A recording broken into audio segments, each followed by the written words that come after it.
Okay, in part A, the camera cut off, and I believe I was in this position here, ready to remove a flake. And so I stopped. I haven't done anything more to this, except I did remove one more flake. So I'll continue with this until I get it, fairly worked down. It's a little bit more difficult than I anticipated. I think this is heat treated, but it hasn't been heat treated all the way, it looks like. It's still pretty tough. Now, to get back into the explanation here, something I didn't mention is I do clamp down with my leg muscles. I do clamp down slightly on this punch if I'm striking very hard. That way it stays firmly in place, or it helps it to stay in place. Sometimes it does get loose, especially with very hard strikes. So that's one thing I didn't mention that I think it's important. I do clamp down. Now some people, when they clamp down, the punch moves quite a bit. I've seen the punch move quite a bit. So it's different for everybody. Now, if you're having trouble holding the punch, like I said, you can wrap some leather around, or you can somehow tie it to your leg or whatever. If you're having trouble clamping down to hold it firm during the difficult and very powerful strikes. Another thing is you'll notice there is a bevel on this side here, and that develops after a while. Even if it starts rounded, that bevel will develop if you hit the same way for long periods of time. Now, in this case, the hardest strikes are, for me, on this particular piece, are done on top of this concave area, because it won't shift if I do it that way. I do rotate this inside my hold for smaller flakes, but for the most powerful flakes, I find that if it's not straight like this, if it's not straight like one of these, the most powerful strikes need to be struck on the concave side. That way it's not going to shift around on you as much. Now, this portion here is slightly flattened. Okay, so it's not going to be exactly when I'm holding it, it won't be exactly in the most ideal position, but that's fine. I can deal with that. And the bevel is slightly offset from the exact I don't know, curve of this. It's the curve is this way, and the bevel is not exactly in line with that curve. It's slightly to the side. But it's just something else to keep in mind. And it's second nature to me now. I don't think about it too much. Okay. Alright, so I did remove one more flake here. Let's see. Now, I was reading before this on different kinds of platforms. And the kind of platforms that result from this initial reduction are what archaeologists usually call cortical platformed flakes or single platformed flakes, because they're not prepared ahead of time. They're not isolated. They're just opportunistic flakes that have cortex or a scar from a previous flake. And if you prepare these platforms, with a hammerstone, and if you're chipping away, you get more facets to the platform itself. And those are called dihedral or faceted platforms. The dihedral, I guess, are platforms with two primary faces, and the faceted can be any number of faces. But for these that I've just been doing, most of them are either cortical platforms or single platforms. platforms with a single face, or to have some cortex or all cortex on the platform itself. Okay.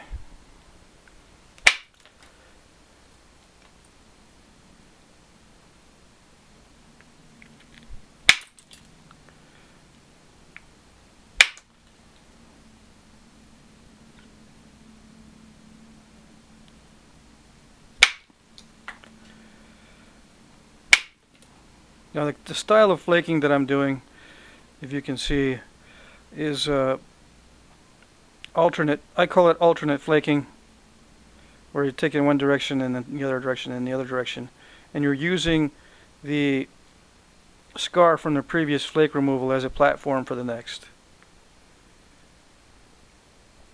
If I've used up all my opportunistic flakes, that's what I go. That's the next step, is to use the alternate flaking to get rid of the thick spots along the edges.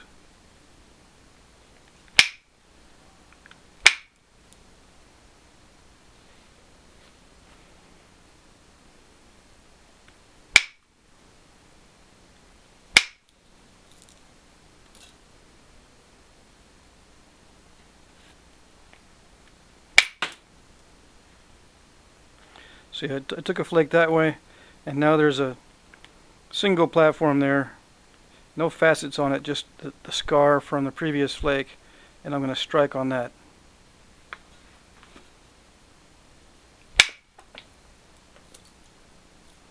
And that went past the center line, or past halfway, so you could consider that a thinning flake, although I wasn't trying for not necessarily a thinning flake at that stage.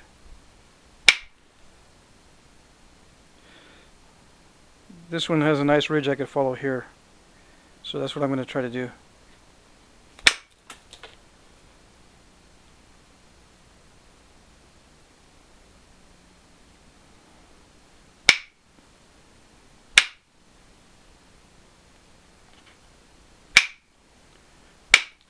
As you can see, I changed the angle here as I need to, and I hope you can see that on film, and I hope that helps you to know. But I work with the edge. I don't prepare the edge to what I want. I adjust my technique, or my angle, or the force of a blow, or the tool to adapt to the edge in most of my flaking. Especially at this stage, I don't want to be sitting here preparing, because preparing at this stage does two things. It reduces my width unnecessarily, or what I think is unnecessarily reducing my width and reducing my preform, and two, it requires a lot of time in some cases. So it saves me time and material to not prepare platforms at this stage and just adapt my technique to the edge instead of adapting the edge to my technique, if that makes sense.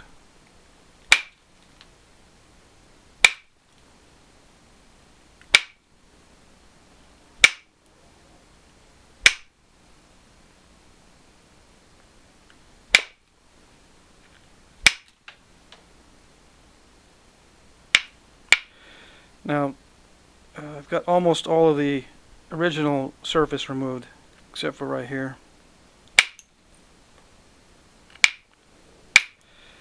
Okay, so all the original surface around the edge is removed. There's some original surface here on the actual preform, so I'm going to attack that next.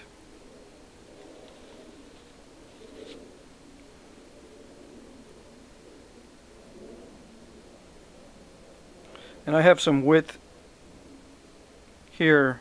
I'm going to send some flakes in this way, and this time I am going to prepare.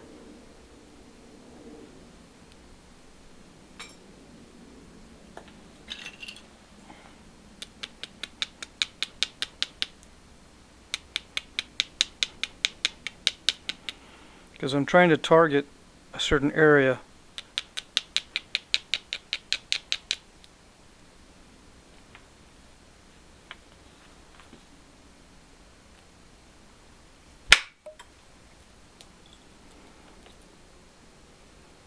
I don't know if you can see that flake scar. that went across the top of that spot, but it didn't quite remove the amount of material I needed. But I still have more opportunities.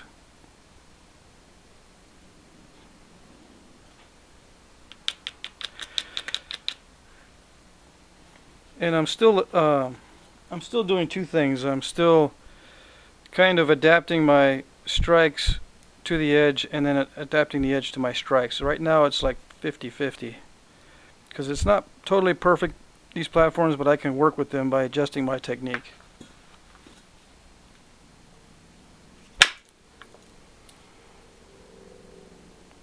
Now that again went about the same distance, again across the top, right at that spot, but it still wasn't as thick as I would like. Let's see.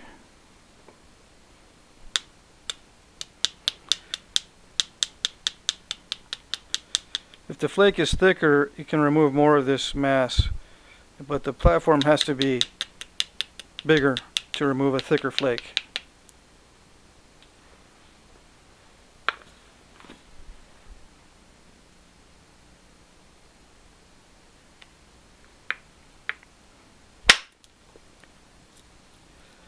Yeah.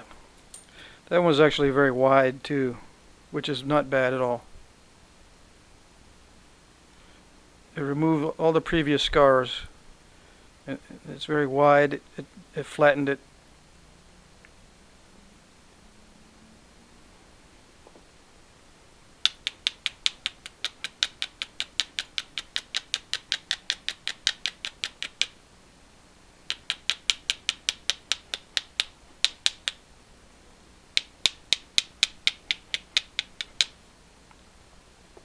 And at this stage also, the initial reduction is the stage where many cuts happen, and it's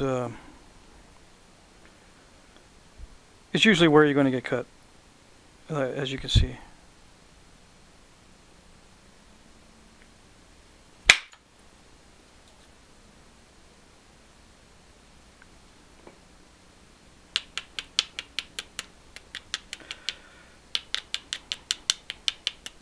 So again, this is like 50-50, just quickly preparing the platform and then adjusting slightly, maybe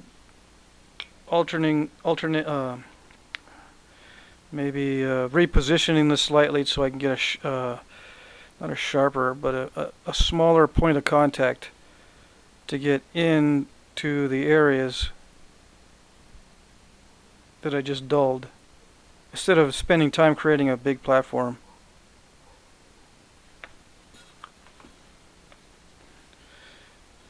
Now it's up to you. If this is just personal preference. I don't really usually spend a lot of time preparing platforms because I have trouble hitting them properly. I'd rather have two or more small ones than one large one. That way I can, if I miss one, I can strike it in another location.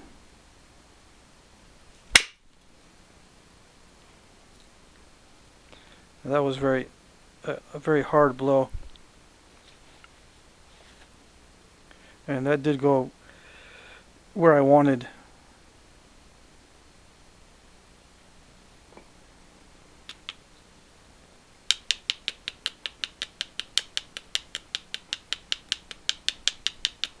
I'm trying to think of what else I could add to this.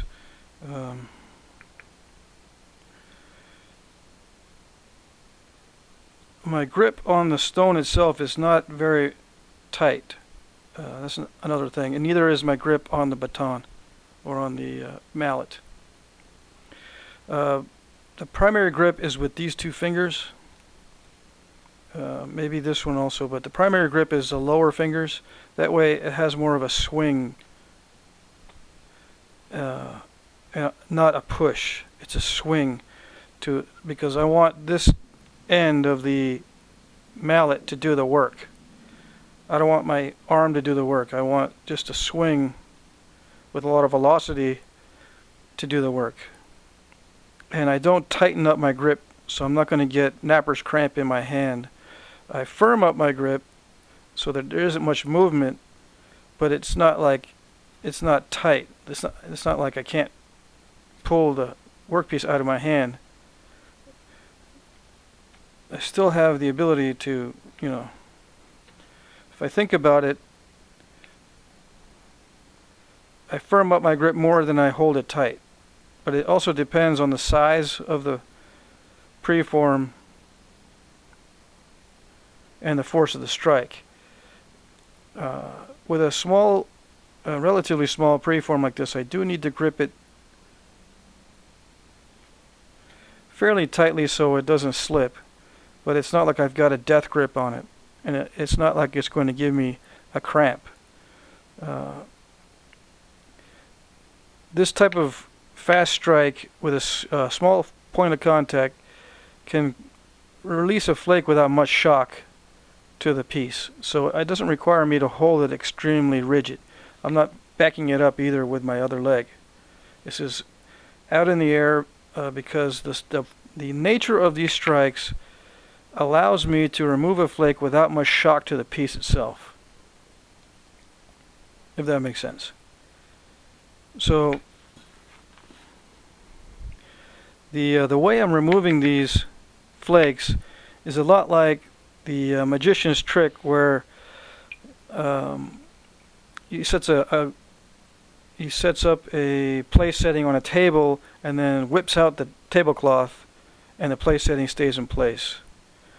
That quick force where the tablecloth is ripped away from the place setting is a lot like the force I'm using. Very quick force without disrupting the workpiece to remove that flake. The flake is like tablecloth in that example. I'm ripping it out quickly and leaving everything else in place. Whereas if you were to do that more slowly, the place setting would just fly off the table, and the trick wouldn't work. So if that's something that you could visualize, just to get an idea of how this works, if you're getting a lot of shock to the workpiece, you're not doing this correctly. It's got to be done fast enough to remove that flake without disturbing everything. Okay, if that makes sense. All right. So one or two more flakes, and then I'll move on to the next video. Now I missed that one. Something happened and it totally missed. Okay.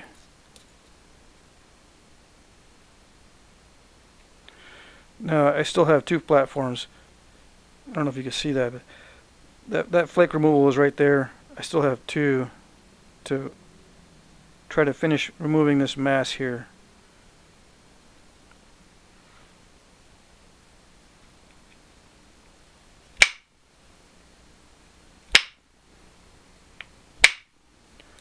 Now that platform is very thick, has a very thick edge to it. So I've either got to try to fix it or just move on to some other place. I can hit this platform on the other side to remove this mass, but I'm going to see if I can fix this.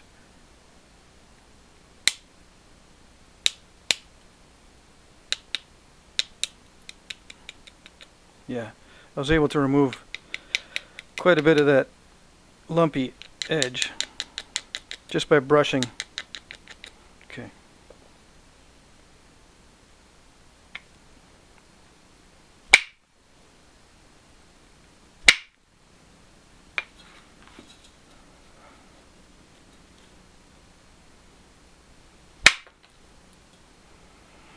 Now that strike was slightly too much inward, so it almost created a step fracture. It did detach all the way, but there is that very noticeable bulb of percussion there. That's a mistake.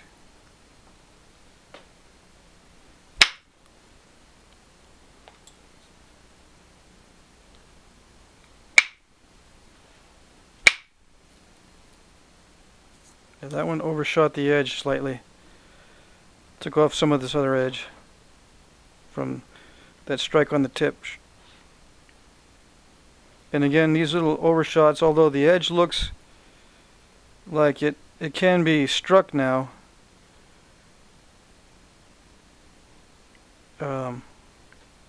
I'd rather have more mass here to strike than that mass to strike. I can strike on this edge. It is fine for the next series if I wanted to. It's a little bit above center line, so I would have to readjust this anyway. But yeah, overshots, for me anyway, remove too much of the opposite edge. I'd rather have the mass there and have the flake stop than to have the flake continue and remove of that mass. But that's me. Okay. So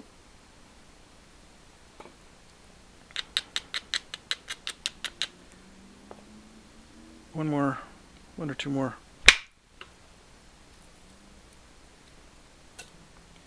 That was a very hard strike, and it traveled to about here.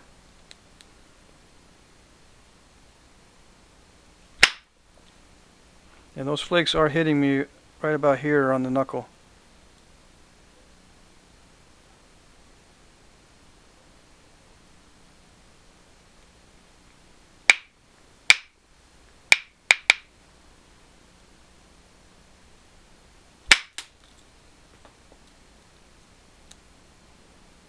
It's kind of a hard spot in the middle there.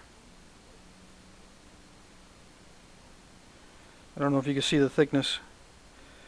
So I would say this is the first stage for the preform, and I'll move on to the next subject. Okay.